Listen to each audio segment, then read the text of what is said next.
I really appreciate it. Let's get to Jblack. Jblack, ladies and gentlemen. I discovered y'all, anybody familiar with Beats by Jblack?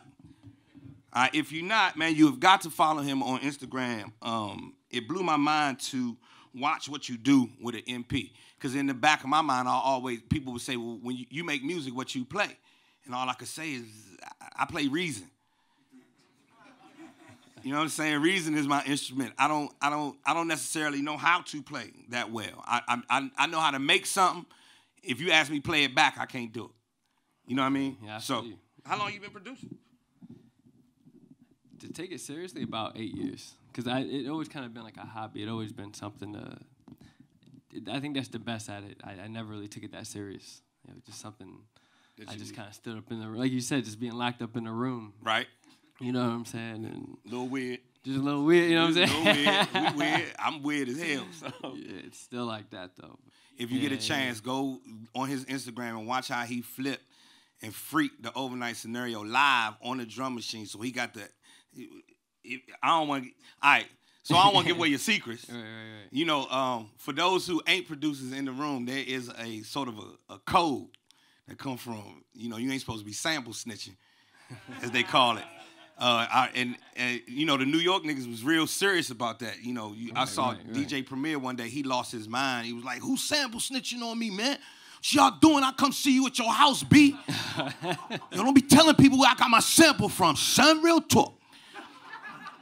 And so, you know, that's so tell me if I'm giving away too much. Nah. Tell me if I'm talking too much. Because, you know, some producers are still secretive about their process and some people are real open. I noticed, and I hate to say this, I noticed that when the white guys produce, they'll tell you everything.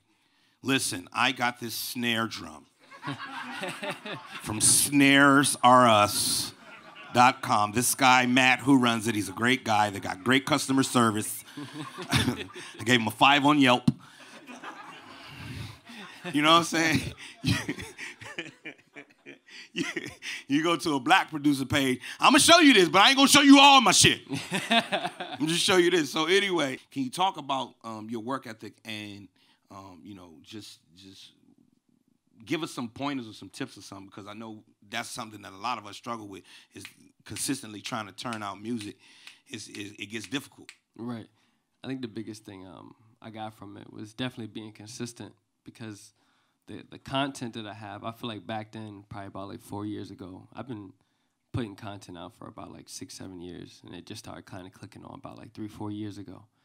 And the crazy thing about it, like 3-4 years ago, man, I had like the green screen, I had like all kinds of edits and stuff like that in my videos, and they weren't even catching on like that. And I just still stuck to it. I still kept putting it on. I was like, man, I got the white background. I got logos and shit. I got like, you know, like if I wanted this in the background, I could put that in the background, like some crazy. Killing it. And it just, I guess it was just too flashy, you know what I'm saying? And it wasn't until like I posted a regular one, just my, had the iPhone video just right in front of the MP, and I was just going at the joint. And then a company called Team Backpack, they reached out and they shared that joint, and it just went crazy. But basically, though, just the basic thing is, the thing I like to tell people is, honestly, your beats and anything you do in life doesn't have to be that good. As long as you stay consistent at it, it's gonna come. It just happens like that. It's whatever. Whether you good, you bad, whether you have good intentions or bad intentions, if you stay consistent at anything, it's gonna pop. Because literally, I'm 15. It was before it was longer. Instagram's like a minute now, but it was like 15 seconds. And I was doing the 15-second videos for Instagram. You know what I'm saying? Right. And honestly, it had like no purpose to it. You know what I'm saying? Just to show beats, if anything, just to get people to try to bite off it. But you know what I'm saying? In a weird way, what it was doing, what I'm starting to learn now is it was kind of inspiring people to kind of make beats and kind of do the same thing. and not even just to make beats, but maybe to get up and start rapping, or do something else that made them want to use the beat to dance, or some shit like that, or something like that, But yeah, I mean, that's been. All right, man. Y'all want to hear something? Yeah, let's hear something. Let's go. This is Beats by Jblack. First of all, give him a round of applause. Putting us up on game. Shit. What?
Y'all give it up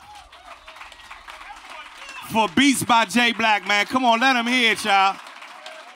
God damn. I mean, I know you don't want to clap because you wish you could do it, but please give the man a moment. I'm sitting over here, man. I hate this nigga. This nigga's the greatest thing ever.